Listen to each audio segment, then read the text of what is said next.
Hi guys! Welcome back! Kumusta naman sa ating mga kamarites dyan? Alam nyo ba na may kaparusahang pagkakakulong o kaya danyos perwisyo?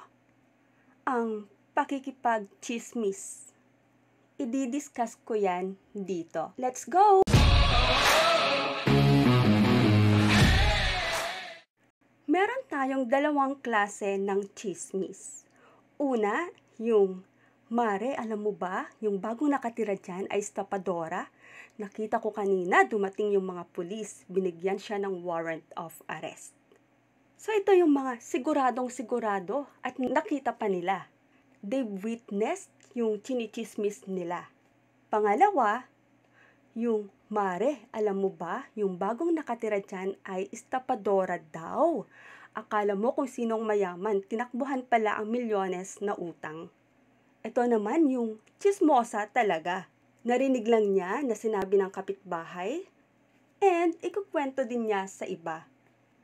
Wala siyang kasiguraduhan kung totoo o hindi, pero wala siyang pakundangan kahit masira yung kanyang kapitbahay, basta makapag-chismis lang. Meron tayong tatlong uri ng libel. Ito yung written defamation, oral defamation, which is example nung nabanggit natin kanina, and defamation by overt acts. Yung first example, siguradong sigurado yung chismis and sabi pa niya, nakita niya. Ito ay halimbawa ng isang oral defamation. At may kaparusahan ito according sa ating revised penal code. Ito ay nakapaloob sa Article 358 na nagsasabi na oral defamation is a libel committed by oral means instead of writing. It is the speaking of base and defamatory words which tend to prejudice another in his or her reputation, office,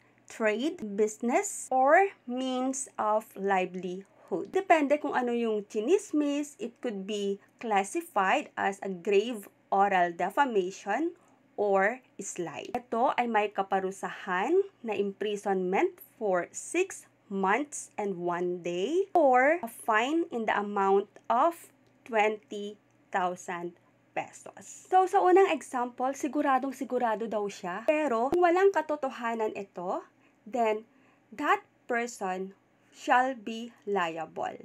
And ano naman ang magiging depensa ng taong nakasuhan ng oral defamation?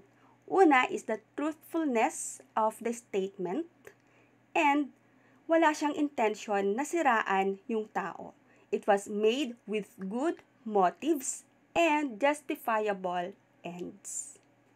Doon naman sa second example natin, nagchismis siya, pero yung chismis na yon hindi nag-originate sa kanya. Hindi siya sigurado, pero narinig niya sa iba at sinabi din sa iba. Ano naman ang kaso nito and ang kaparusahan nito?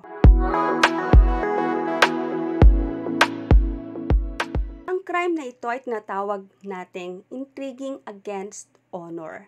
So, yung offender is involved in purveying a gossip.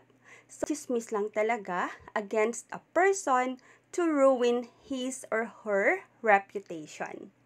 Ito ay nakapaloob sa Article 364 of the Revised Penal Code. And ang sinasabi dito is, it is an act of intriguing or engaging in gossiping for the purpose of blemishing the honor or reputation of a person. And ito ay may kaparusahan na imprisonment for 30 days or a fine not more than 20,000 pesos. So guys, I hope na ibaghagi ko ng maayos yung difference ng dalawang crimes na yon. If this video is helpful to you, pwede nyo na ring ipasa to sa mga kamag-anak, kaibigan, and kamarites.